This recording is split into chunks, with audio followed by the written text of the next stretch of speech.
দেশের ২৩তম রাষ্ট্রপতি নির্বাচনের জন্য মনোনয়নপত্র জমা দেওয়ার নির্ধারিত দিন আজ সকাল ১০টা থেকে বিকেল ৪টা পর্যন্ত প্রধান নির্বাচন কমিশনারের কার্যালয়ে মনোনয়নপত্র জমা দেওয়া যাবে। ক্ষমতাসীন বিএনপির একক সংখ্যাগরিষ্ঠতা থাকায় দলটির মনোনীত প্রার্থীই রাষ্ট্রপতি নির্বাচিত হবেন সেটি সহজেই অনুমেয়। তবে এখন পর্যন্ত আনুষ্ঠানিকভাবে প্রার্থীর নাম ঘোষণা করেনি বিএনপি।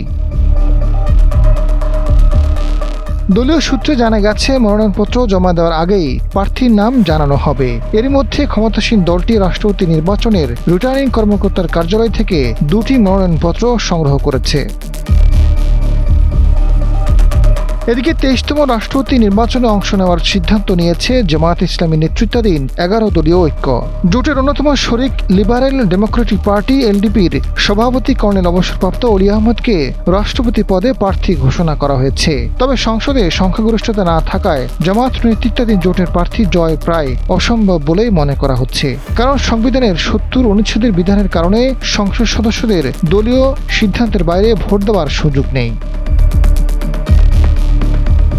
তফসিল অনুযায়ী ১৩ই আগস্ট মনোনয়নপত্র জমা দেওয়ার পর ১৬ আগস্ট সকাল ১০টায় মনোনয়নপত্র বাছাই হবে। ১৮ই আগস্ট বিকাল পর্যন্ত প্রার্থিতা প্রত্যাহারের সুযোগ থাকবে। একাধিক প্রার্থী থাকলে ২০ আগস্ট দুপুর ২টা থেকে বিকাল ৫টা পর্যন্ত জাতীয় সংসদ ভবনের অধিবেশন কক্ষে রাষ্ট্রপতি নির্বাচনের ভোট গ্রহণ অনুষ্ঠিত হবে।